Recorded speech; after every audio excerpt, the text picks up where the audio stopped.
பார்த்துட்டேன். இதுதான் என்னோட வாக்குறுதி. நீங்கள் முழுசானே நம்புங்க. அதே மாதிரி நான் வந்தால் நான் அரசியல் பண்ணுவேன், இப்படி தான் பண்ணுவேன், இதே பண்ணுவேன், இதெல்லாம் என்னோடய ஐடியா இருக்குது, இதெல்லாம் நான் பண்ணுவேன் உறுதி கொடுக்குறேன்.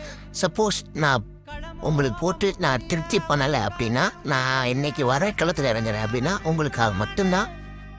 என்னோடய பர்சனல் லைஃப்பை விட்டுட்டு உங்களுக்காக வரேன். நான் நல்லது செஞ்சால் என்னை அடுத்தே என்னை நிப்பாட்டுங்க. அப்படி இல்லைன்னா நான் உங்களுக்கு முன்னிலையில் உங்களுக்கு நான் நல்லது செய்யலை அப்படின்னு சொல்லிட்டு இந்த மாதிரி ஒரு தலைவர் வந்தார், இந்த மாதிரி நல்லது பண்ணலை அப்படின்னு சொல்லிட்டு உங்களுக்கு முன்னாடி நான் அந்த அரசாங்கம் எனக்கு சட்ட ரீதியாக ஒரு தண்டனை கொடுத்தா, அந்த தண்டனை எவ்வளோ பெரிய தண்டனையாக இருந்தாலும் அதை ஏற்ற தயாராக இருக்குன்னு சொல்லிட்டு ஒரு புது ஒரு புரட்சியாக வரணும், அந்த மாதிரி வரணும் அப்படி தான் நான் ஆசைப்பட்றேன். ஆனால் இங்கே வர்ற அரசியல்வாதிகள்லாம் அதே ஃபார்மேட் தான்.